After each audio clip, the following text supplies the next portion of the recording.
Cada nación ha enfrentado esta situación del coronavirus, del COVID-19, como prefieran llamarle, muy acorde tanto a sus capacidades materiales, tecnológicas, sus recursos humanos, pero lo más importante, siempre hemos insistido aquí, es la capacidad de su liderazgo tomar decisiones.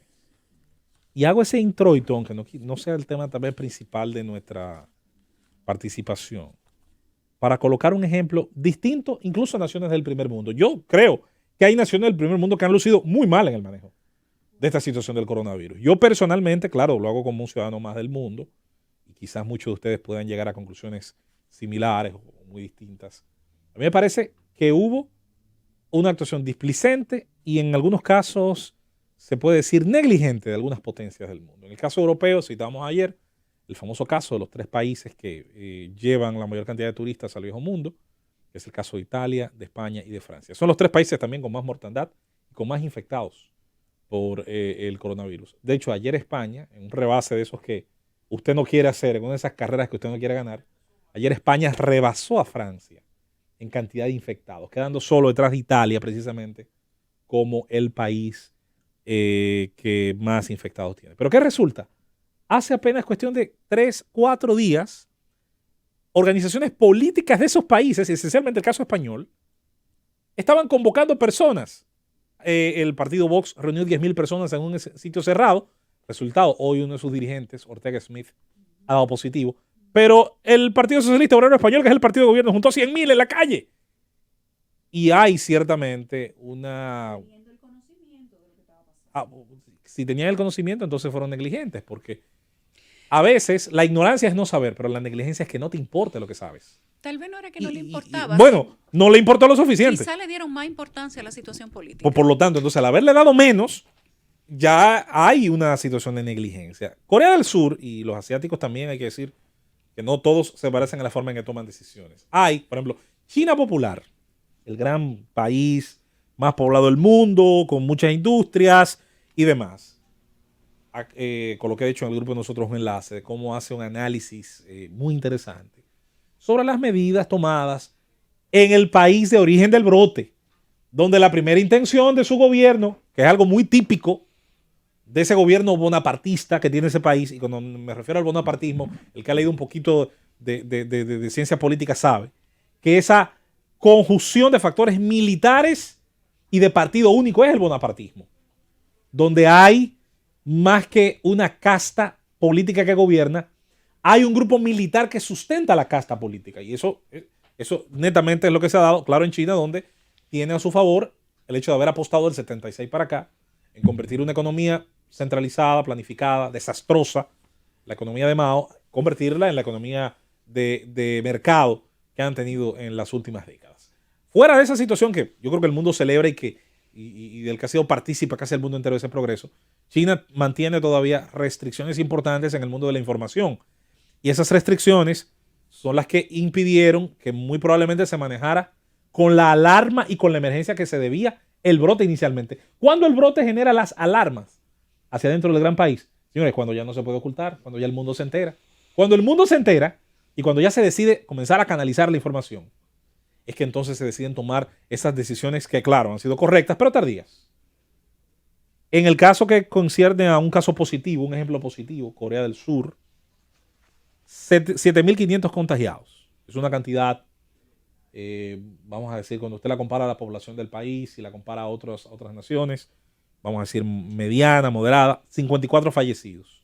Ahora, ¿cuánto análisis ha hecho Corea del Sur? Más de 200.000 análisis de su población. Y todos los días hay 200 centros que están de manera pública realizando 15.000 pruebas al día. Usted tiene que saber a lo que se enfrenta primero, para luego saber cómo va, qué estrategia va a utilizar en contra de ese enemigo que a veces es invisible, que a veces no tiene rostro.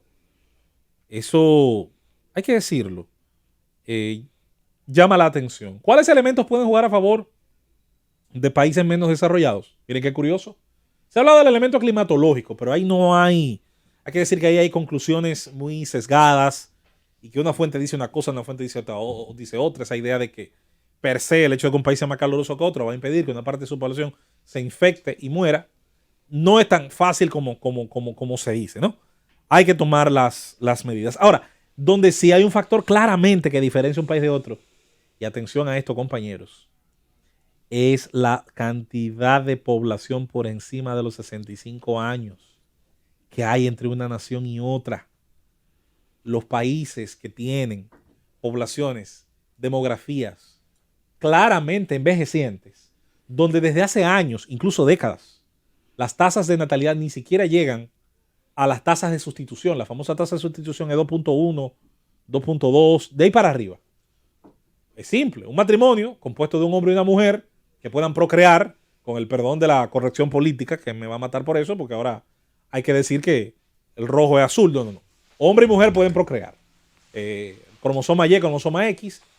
Un matrimonio que puede tener hijos necesitará tener 2.2, 2.3. Nadie tiene el punto 3, usted tiene 3 o tiene 2. Pero necesitará la sociedad, digamos en promedio, en una gran lectura demográfica, necesitará tener 2.2, 2.3 para arriba para poder sustituir completamente a la generación anterior. Señora, hay naciones de Europa donde ese número, ustedes saben por dónde andan, 1.6, 1.4, 1.3, hace muchos años. Y esa situación... Y además con padres muy viejos.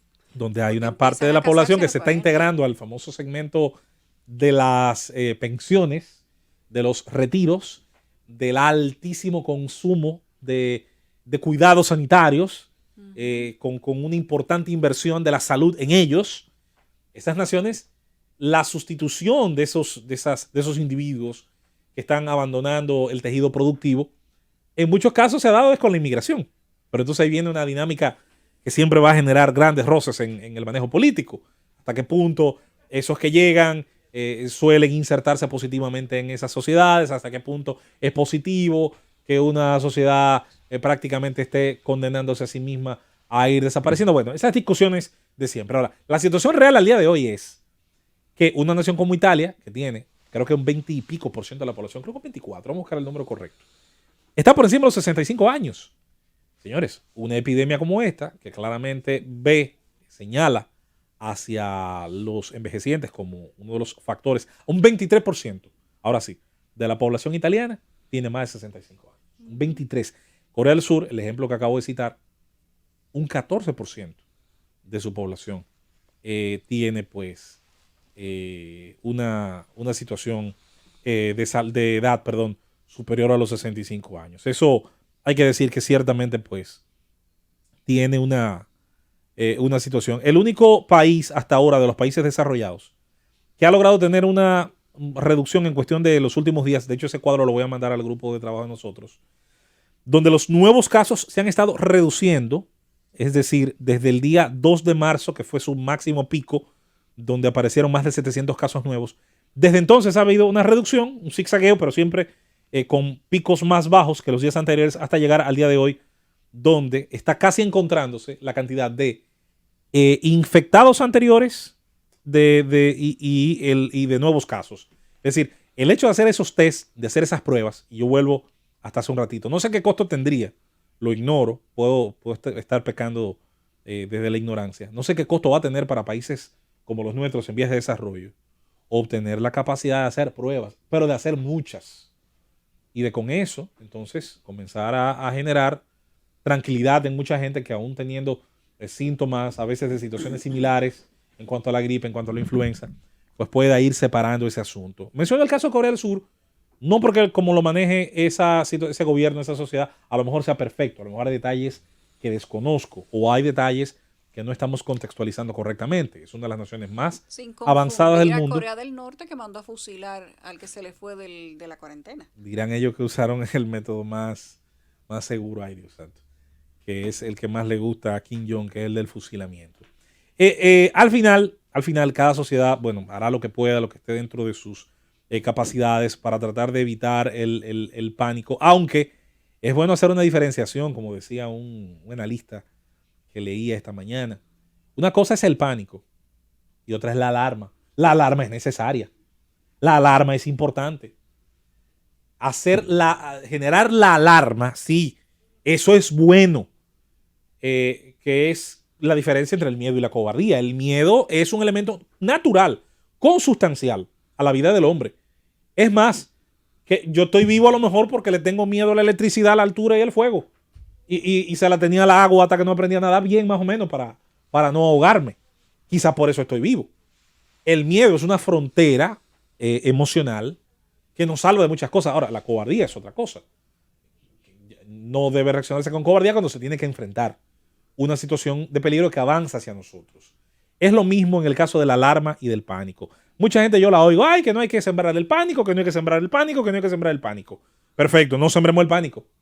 Pero que la gente esté alarmada, esté interesada en saber qué evitar hacer como herramienta preventiva y qué hacer como herramienta Pero proactiva. son cosas distintas. No sembrar No, el por eso lo estoy pánico diferenciando. no profundizar en informaciones que no son confirmadas. Correcto. O informaciones que todavía no sabemos si son ciertas. Y otra cosa es que la gente baje la La guardia. diferencia es eso, decía, información. ¿Qué hacer, qué no hacer? Lo proactivo y lo preventivo. Y en ese sentido, por lo menos nosotros como un país, no podemos compararnos con aspectos económicos tal vez y de desarrollo científico con algunas de las naciones citadas, eso es cierto. Ahora, donde sí podemos ir avanzando, y eso hay que exigirlo, es en que la información oficial, la que ha pasado los filtros, llegue más rápido, es un reto, a los oídos, a los ojos de los lectores, a los oídos de nuestros oyentes, a la audiencia en general de medios, tan rápido como llegan las exageraciones, que sí son las que siembran la alarma, que sí son las que siembran el pánico. Aunque también hay que decir, Yulisa y Esteban, que hay decisiones, y ayer teníamos una especie de debate que yo siento bien podía profundizarse con mucho respeto a la autoridad pública. Hay decisiones que se tienen que tomar en el sentido de la alarma nacional, de la alarma nacional. Que para que después no haya un pánico colectivo. Que mucha gente se refugia en ella y dice, no, eso se trae un pánico. Hermano, España, que yo estoy seguro que tiene una parte de su Producto Interno Bruto más grande que el nuestro, apostada al tema del turismo y al tránsito aeronáutico, ¿no? Decidió simplemente cerrar su espacio aéreo, entre ellos Italia. Cerrarlo. Oigan bien, está cerrado el espacio aéreo entre dos de las naciones que más turistas llevan en el mundo. Las dos llevan tantos turistas que sobrepasan su población. Y el menos poblado de los dos creo que tiene 50 millones de habitantes.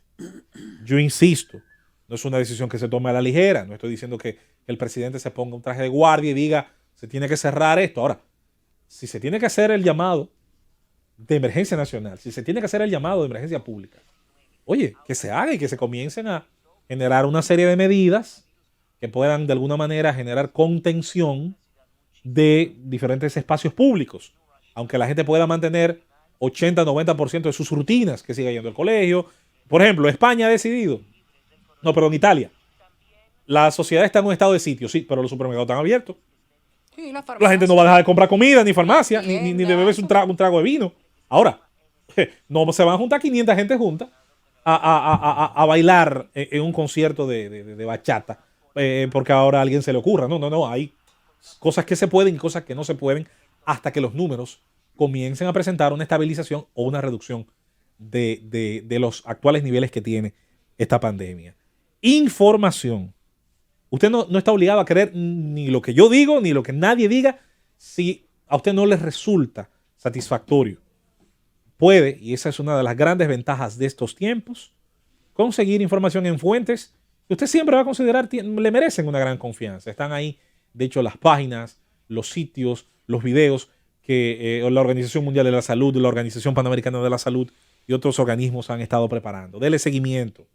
Dele uso a las tecnologías de la información. Esas mismas tecnologías, y me refiero sobre todo al uso del aparato celular inteligente, con la que jugamos Candy Crush, con la que usamos Tinder, con la que perdemos el tiempo. Y cada quien tiene derecho al ocio, más en un mundo como Perder el tiempo como quiera. Pero caramba, aprovecha esa misma pantalla. Hay un app, José Luis, ahora que tú hablas de eso, hay un app que se llama COVID-19 Tracker, que es específicamente para que la gente siga país por país cuántas personas van aumentando. Yo me imagino que esa se basa en el sitio que abrió la Universidad, el Centro John Hopkins, que abrió hace mucho una página específicamente para eso que menciona. Es eso. Así que me parece muy, muy bien, excelente añadir eso. Infórmese, con información se toman decisiones más correctas. Y el Estado también debe unirse a esa lucha en hacer que la información correcta llegue rápido a la ciudadanía y con eso vencer la verdadera posibilidad de convertir la alarma, que no es mala, en pánico, que sí suele ser bastante grave.